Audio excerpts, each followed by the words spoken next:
Hello students, आइए physics से हम आज ग्लास स्लैब का एक्सपेरिमेंट करते हैं to trace the course of rays through a glass slab and prove that angle I is equal to angle E और find the refractive index of the glass from air to glass.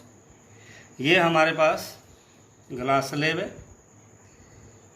बाकी ये board है, ये white sheet है, ये pins हैं, इसी तरह से ड्राइंग पिन्स होती हैं। ये हो गया एपरेटस। सबसे पहले हमने क्या करना है, ये ग्लास स्लैब लेना है और इसको रख के इसकी बाउंड्री खींचनी है।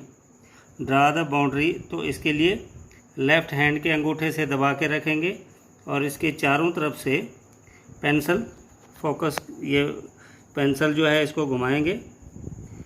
Draw the boundary of glass slab. Boundary क्यों ड्रा करनी है?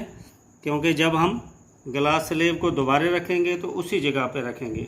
अब ये रखने के बाद हमने क्या करना है कि एक इंसिडेंट रे पहले ही खींच लेनी है, ये वाली। ये हमने एक रे खींच ली।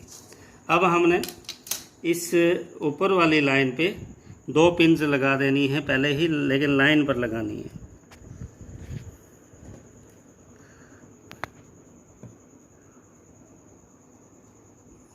अब ग्लास स्लैब को दोबारा उसी तरह से रखना है।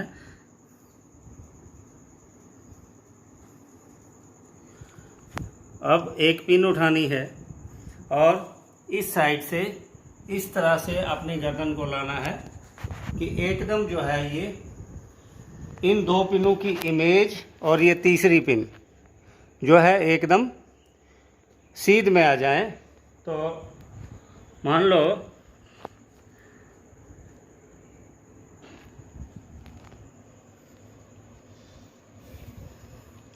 ये पिन हमने लगाई इस तरह से कि इन दो पिनों की इमेज अंदर से और तीसरी पिन और चौथी पिन एकदम ये सीध में हो जाए। हमने इनके फुट की तरफ देखना है, एक आंख बंद करके देखना है, तो ये एकदम सीध में होने चाहिए। ध्यान रहे इन दो पिनों की इमेज और ये दो पिनें, मान लो इन दो पिनों की इमेज दो आदमी हो गए और दो और ये चारों सीध में होने चाहिए। यहाँ पर आपका एक्सपेरिमेंट कंप्लीट हो जाता है। जैसे ही आप पिनें लगा देते हैं, आपने स्टूडेंट को बोलना है प्रैक्टिकल एग्ज़ाम में कि सर आइए मेरी पिन चेक कीजिए। अब ग्लास स्लैब का काम ख़त्म। इस पिन को हटाना है और इसको हम लिखेंगे P1, इसको लिखेंगे P2, इसको लिखेंगे P3। एनसर्कल कर देना है क्योंकि पॉइंट्स और भी हो सकते हैं। इसको लिखेंगे P4। अब हमने P3 और P4 को ज्वाइन करना है।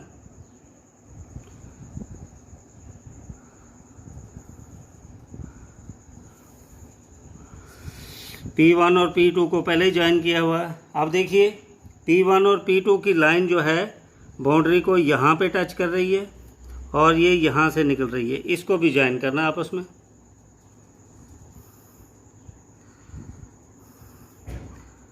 अब इसको हम नाम भी रख सकते हैं, A, B, C, D, E, F। अब हमने एक स्केल लेनी है और CD पर ये D रख के और E पर 90 डिग्री का एंगल खींचना है। ये 90 डिग्री, इसको ज्वाइन करना हमने। वैसे ये सारा काम आप अपनी सीट पर बैठकर भी कर सकते हैं, ज़रूरी नहीं है प्रैक्टिकल जो है वहाँ ही करना है। इसी तरह से AB पर F पॉइंट पर 90 डिग्री का एंगल, यहाँ पे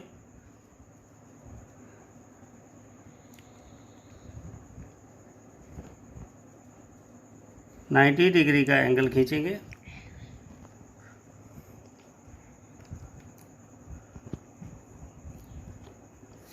और इसको भी ज्वाइन करेंगे।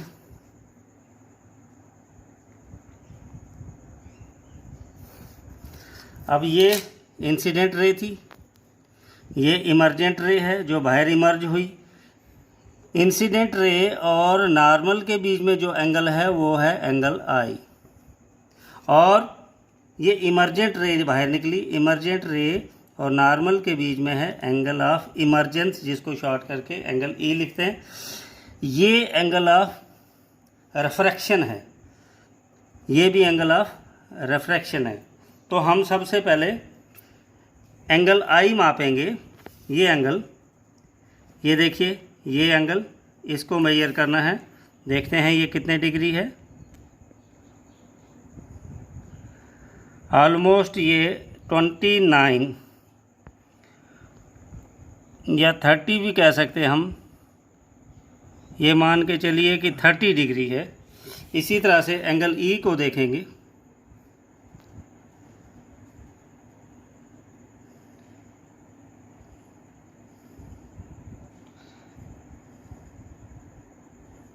देख लीजिए ये भी 30 डिग्री है। तो angle I is equal to 30 degree और angle E is equal to 30 degree. एक तो ये प्रूव हो गया। अब हम देखते हैं कि ये एंगल आर कितना है हमारे पास। तो एंगल आर को हम मेजर कर देते हैं। ये ऑलमोस्ट 20 डिग्री। तो यहाँ लिख सकते हैं हम angle R is equal to 20 degree. अब हम इसका टेबल बनाएंगे। अभी आपके दोनों एक्सपेरिमेंट जो है अंडर रूल आपने 2 एक्सपेरिमेंट करने हैं। एक करना है prove that angle I is equal to angle E, और दूसरा प्रूव करना है find the refractive index of the glass. इसके लिए हम सीरियल नंबर, एंगल आई और एंगल ई, इधर लिखेंगे result angle I is equal to angle ई।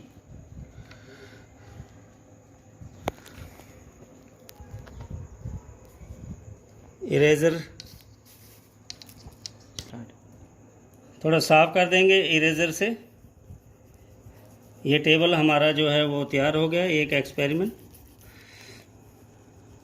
तो ऑब्जर्वेशन में हम लिखेंगे angle I is equal to 30 degree, angle E is equal to 30 degree, angle I is equal to angle E, result angle I is equal to angle E.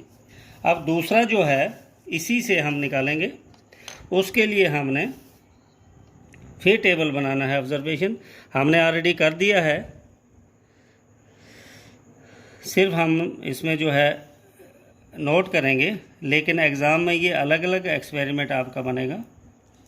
Under rule 2 readings लेनी होती है, लेकिन यहाँ समझाने के लिए हम आपको एक ही ले रहे हैं। मैं अपनी तरफ से पूरी कोशिश कर रहा हूँ कि आपको प्रैक्टिकली करके दिखाऊं। और अगर आपको अच्छा लगेगा तो आप कमेंट्स में ज़रूर लिखिएगा, ताकि मैं और अच्छे से आपको करवा सकूं।